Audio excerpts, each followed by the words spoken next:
Hello again, and thank you for sticking with me if you're staying with me this long.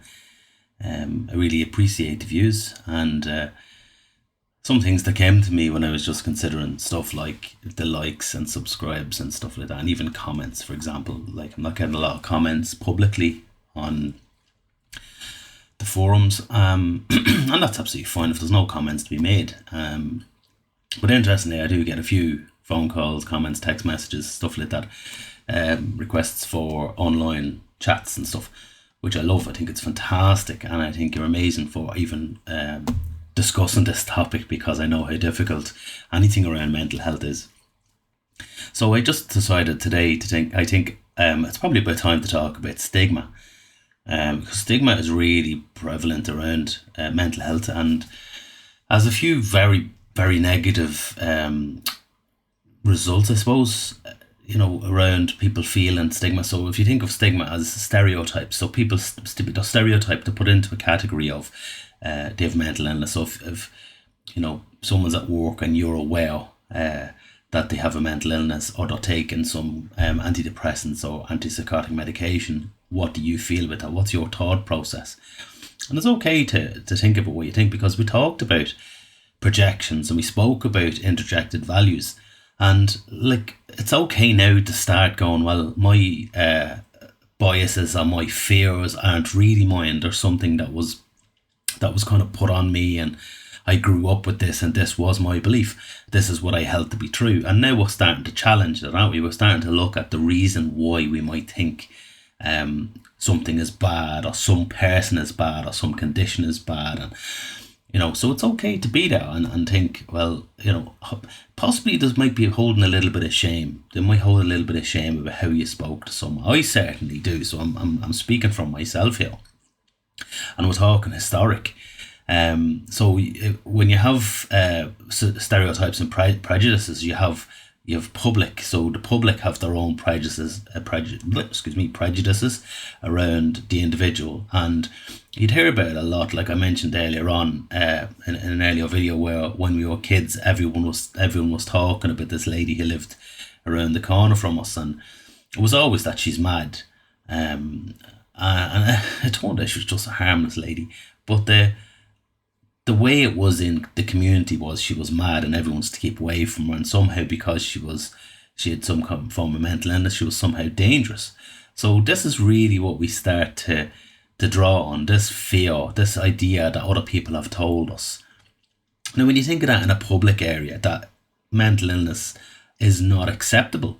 And I'm not saying that, I'm saying that's just the way it's perceived. Mental illness is not acceptable in our communities. Like, we don't embrace it. We don't turn around and say, it's okay, that could happen to me, which is the absolute truth. It could happen to you, it could happen to me any day. We're not immune to this. And then we look at the personal. We look at, how do I feel about mental illness? Now, I know there's a lot of people on here watching, and they're probably on antidepressants and various other medications. And what's wrong with that? There's times we need a little bit of help. And if that's the way we get it, brilliant, fair play. But how do you feel about yourself when you're taking these medications? Because my feeling is, you don't turn around and say, yeah, I'm taking I don't go into conversation with people and say, yeah, I'm taking this medication and that medication, and someone said to me, I'm on this medication, and I was on the similar medication a few years earlier, and I said to them, it's great, isn't it? It's a fantastic medication. And they went, you can't be talking to me like this. So even that kind of thing is like the shock value of how's it normal? How's it normal that I'm on a medication that you were on, But that's the reality. We prejudice ourselves, we stigmatize ourselves because we may have a mental illness. And it's ultimately this, when we talked about the interjected values, the projections, the idea somehow that I am wrong, I am mad, which is a great word that's bandied around, isn't it? This madness. She's mad because she's on that kind of thing, keep away from her. So the public perception, the personal perception then is this idea that I am not good enough to be in community, I am not well, I am sick, I am somehow wrong, I'm somehow contaminated. And the reason is, now, I do not know the actual statistics, but I do know one of the highest, the most prescribed medications globally are antidepressants. So if the most prescribed antidepressants globally, guaranteed the majority of people are on them for one reason or another. And what is the harm with that? Like, what is the issue with that?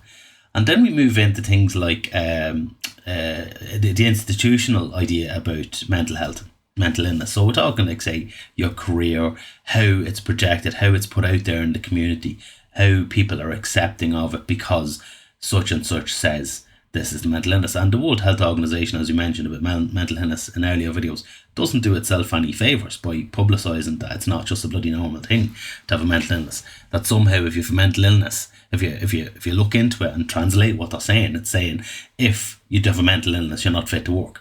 You have to be mentally well to work, which is absolute nonsense.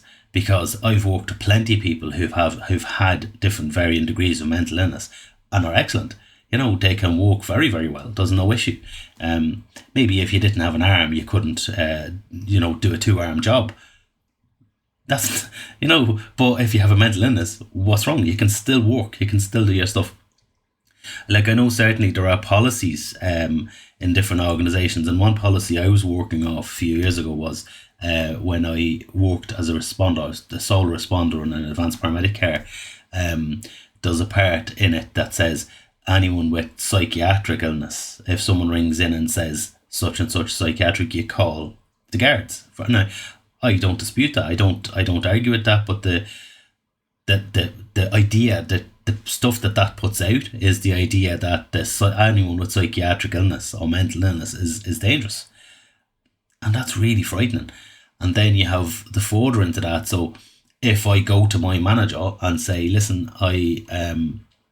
I'm burnt out, I'm mentally, I'm just not mentally there, I'm feeling depressed, I'm after been prescribed antidepressants and I just need a bit of time off.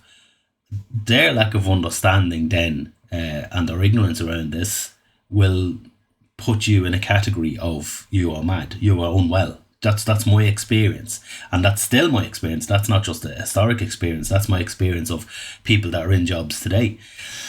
So the institution doesn't really help itself by how it produces policies and how it's not embracing the fact that we all could potentially have a mental illness, and probably all do, to some degree. And that comes back to the self, the person, me. I feel somehow that I have my having a mental illness means that I am wrong. I am not worth it. I am afraid. There's a lot of fear around it, because if I tell people that I'm on antidepressants, I won't be accepted. And then that projection within the likes of the public area, where people all think mental illness is somehow dangerous, and then the employment, where you're not fit to do A, B or C, or I can't trust you with a tool or a machine because you'll harm yourself or harm someone else. So it's really, really terrifying the way we're stigmatising mental illness in society. It really is very, very scary. And it's not really going to go anywhere, only worse, because the person with the mental illness then is going to feel they're not good enough. They're going to lose hope. There's going to be a reduction in their self-esteem. And I'm talking to you. This is what's going to happen to you. You're going to increase any negative mental health or psychiatric symptoms, because potentially I've heard people who have come off medication because they want to be accepted, and they can't come off medication and feel great. You come off medication, you're going to get worse. So that's what's going to happen, because they feel I need to be accepted because somehow what I'm doing is wrong, or I'm somehow bad. And simply not true. There's nothing wrong with you. You need a little bit of help to get you over something. Hopefully then with therapy, etc., you will improve. And that's the plan. That's the whole idea. It's not that you're broken or there's something wrong with you. You're the same as everybody else. And you just need a time where you need a little bit of help. You'll have problems in your social relationships, in your family relationships, because your feelings about yourself. You would stop looking for help. So there's this thing about looking for help. When you stop your medication, especially, you'll stop seeking out help, someone to listen to you, someone to support you. You'll start to go really downhill and start isolating yourself at home, locking yourself away, being with yourself in a very, very negative place. You will, the people then around you, like that poor elderly woman where we were insulting her, Now I don't remember ever shouting at her. I just remember passing our house and laughing and stuff like that. But the ignorance that's around you will increase. The people around you will go more into the idea of, oh, she's mad and this kind of stuff, because again it answers their fears and their own interjects and their own ignorance. You may experience violence, you may experience bullying, you may experience harassment. And as far as I remember reading harassment guidelines, I don't think mental illness, correct me if I'm wrong, but I'm not aware of reading mental illness as one of the areas that come under harassment. But being bullied or being picked on because you have mental illness is as far as I'm aware, harassment. Do correct me if I'm wrong. And then there's this belief, because of how the stigma is so powerful, there's this belief around you that you will never recover or improve your life. So what I'm looking at is this: we are constantly banding together now, and we're doing fundraising and we're doing promotions to start encouraging people to talk about their mental health. And yet, counter to this, we're also bullying people and we're pushing them away and we're not accepting them. So unless we kind of marry the two and realise that actually, because he has a mental illness doesn't make him a bad person, or because she's, talks to her cats doesn't make her, it's kind of stuff. It's just that's that person. That's who they are. So unless we start accepting the fact that people can have a mental illness, can be very, very in pain, in trouble, having difficulty, and reverse the idea that society shun them instead of that society accepting them, we're not going to reduce the amount of suicides that are out there, because we're actually causing them. So maybe if we start today to start going, well, hold on, if you have a mental illness, that's my fear. If I think that's something scary, that's because I'm afraid of developing mental illness. And be honest with you, lads, you probably have one. I'm not here diagnosing you, but I'm saying you probably have some level of mental illness, and that's bloody terrifying you. And then you're terrifying is you don't have the capacity to deal with this person's stuff, so you'll shun them and push them away, because if they're over there, they're not near me and I'm safe. But let's stop that and notice, well, it could happen to me. They're not dangerous. There's nothing wrong with them. Let's bring them together. Yep, another passion plea. Anyway, I hope you got something from that, but that's generally the idea around stigma. Apologies, it's a bit longer than my normal videos, but I do seriously hope you got something from it. Please do comment, and that's the thing about the stigma. If you comment on a mental health post, it doesn't mean you have mental illness. It just means generally you're either liked or disliked, and I'd appreciate the comments. But thank you so much for watching. Talk to you soon.